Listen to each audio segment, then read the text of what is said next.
Hello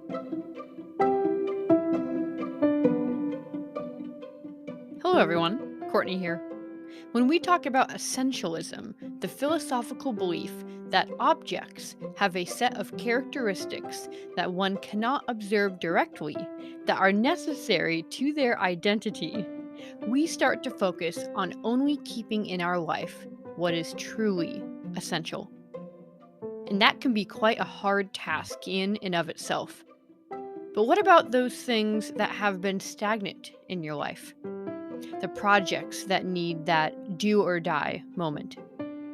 Obstacles that you are facing in your inventing career, in your family, and in day to day life. Is there an easy way to turn the block into a small hurdle to step over? Because if you finally pare down what is essential and those blocks in what you need to accomplish still don't get resolved, we need a bit more help. Welcome to episode number 21. Let's get into it. Where inventing, passion, and hard work intersect. Welcome to the Serial Inventing Podcast. Bite-sized, perspective-altering episodes on serial inventing and beyond. From motivating key tips on product licensing to obstacle-busting conversations on transitioning to a full-time serial product developer. Buckle your seatbelt, because you're in for a ride. Warning, this podcast may motivate you to make wild decisions that will propel you forward in your inventing career and hijack more of your time for your passion. If you aren't ready to make it happen, then this podcast isn't for you.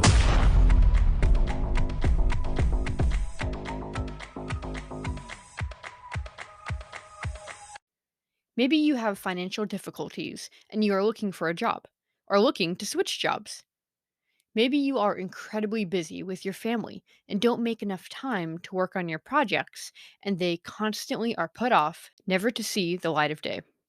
Maybe you are struggling with depression, anxiety, addiction, ADHD, chronic pain, or another mental or physical hardship. Everyone struggles at times in their lives. No one is immune to life's doings. But coming off our last episode about sitting in silence, creating a profound level of awareness, there is often a lot we can do to change our attitude on our situation and even make it much better. Whether it's something we are dealing with as an internal struggle or an outward life situation we can change, like our job, or getting stuck somewhere in the process of inventing, such as getting stuck at the prototype or provisional patent application stage. Let's break this down. Imagine a make-believe world with me here. It's time to teleport to the imaginal realm.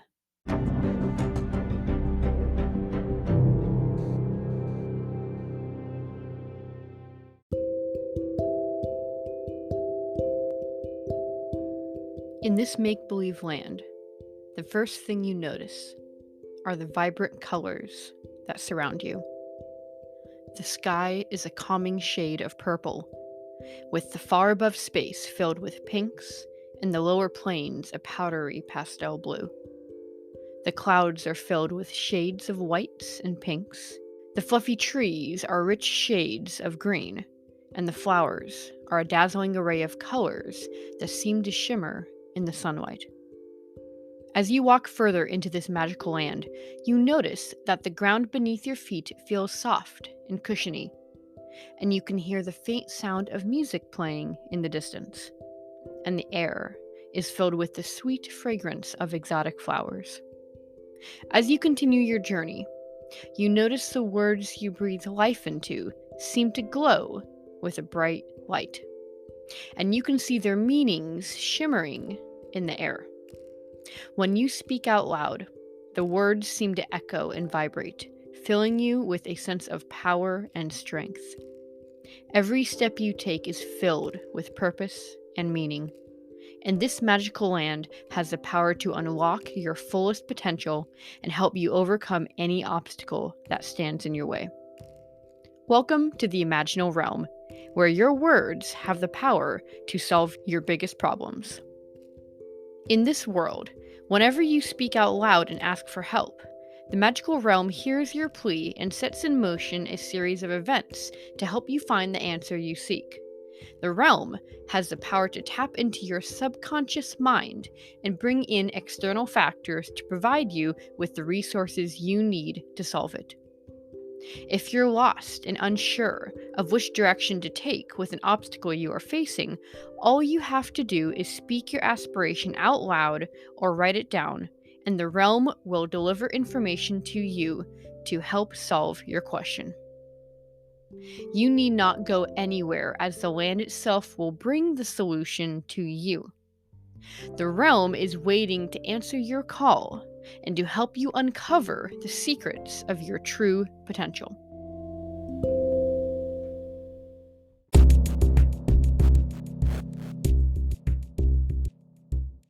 Now, to get a quick glimpse of this magical world, you can view my podcast icon or go to the homepage of my website, serialinventing.com. To tap into this world's magical powers, you must ask for help out loud to solve an obstacle you are facing, and it will give you the resources to get you your answer. It may be a matter of minutes, up to a few weeks for bigger obstacles. So, let's say you are trying to make a prototype of your product and have been stuck at this stage for over 2 years. You keep thinking of your product, you finally make time to work on it, and you keep getting stuck at not knowing what to do and how to move forward with making the prototype. You keep getting frustrated and eventually move on to other things, all to remember again you must solve the problem and get stuck again, creating a vicious cycle of non movement. A very large amount of people outside my community of inventors get stuck at this very part. Simply hop into this wondrous morphic resonance of a place and ask your question.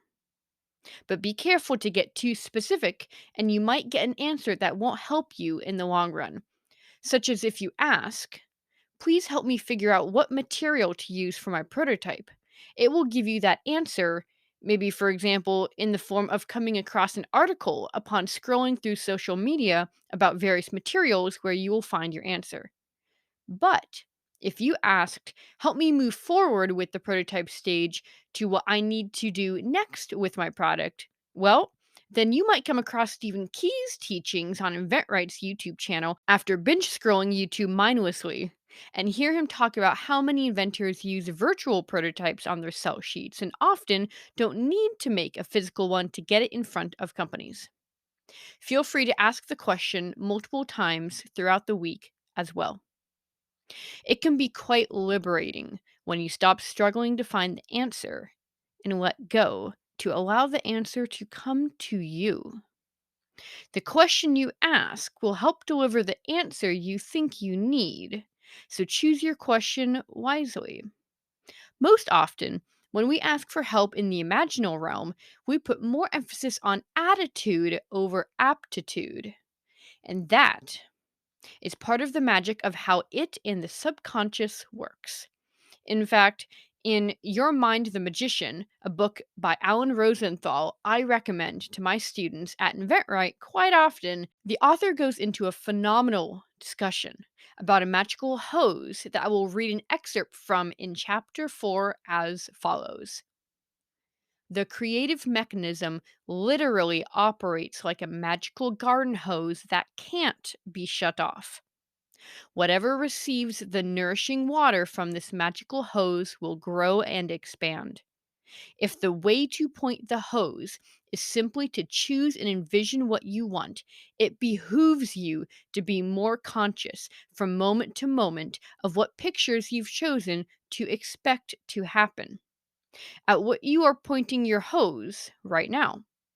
Are you negatively oriented, always pointing it behind you at what you think you have to fix or avoid from your past?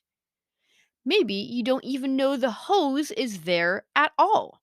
And the hose is flailing about as hoses do when they're ignored without being shut off. You can't expect your garden to grow in any meaningful way using that technique.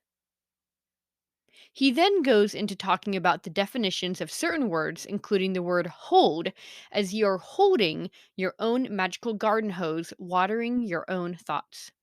He states that hold means to keep in one's mind or heart, believe, and affirm. He shows some simple yet excellent line drawings in the book showing the hose being directed and not directed. I think there are a few important things to note here.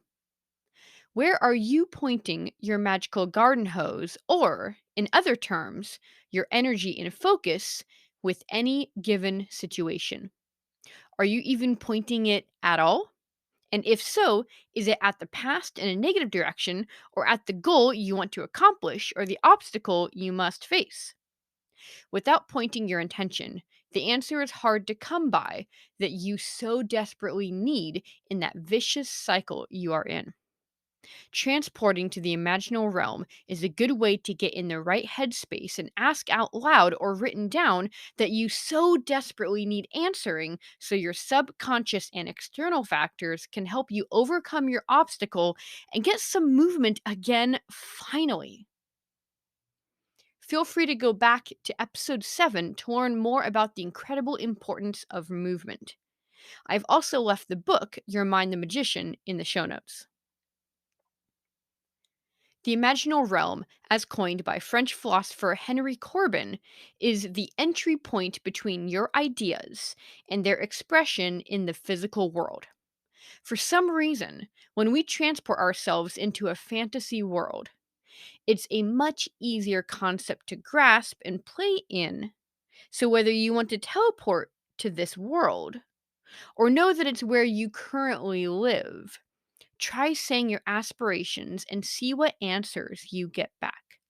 Here are some examples of aspirations one could ask.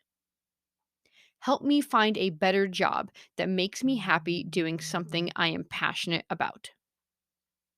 Help me deal with my ADHD effectively so it helps and doesn't hurt my goals. Find a way for me to excel with my family responsibilities and my career to have a work life balance. Find a way for me to not feel stressed every day, feeling like I am not accomplishing enough. What are ways I can add to my hit list that creates the companies I want to license with? What are resources I can look into to help me transition out of my job and into becoming a full time serial inventor? Whatever you are struggling with in any aspect of life, bring that up to your conscious brain and ask for an answer in the imaginal realm. Ask away one obstacle at a time so you can track its success and let me know what happens by messaging me on LinkedIn.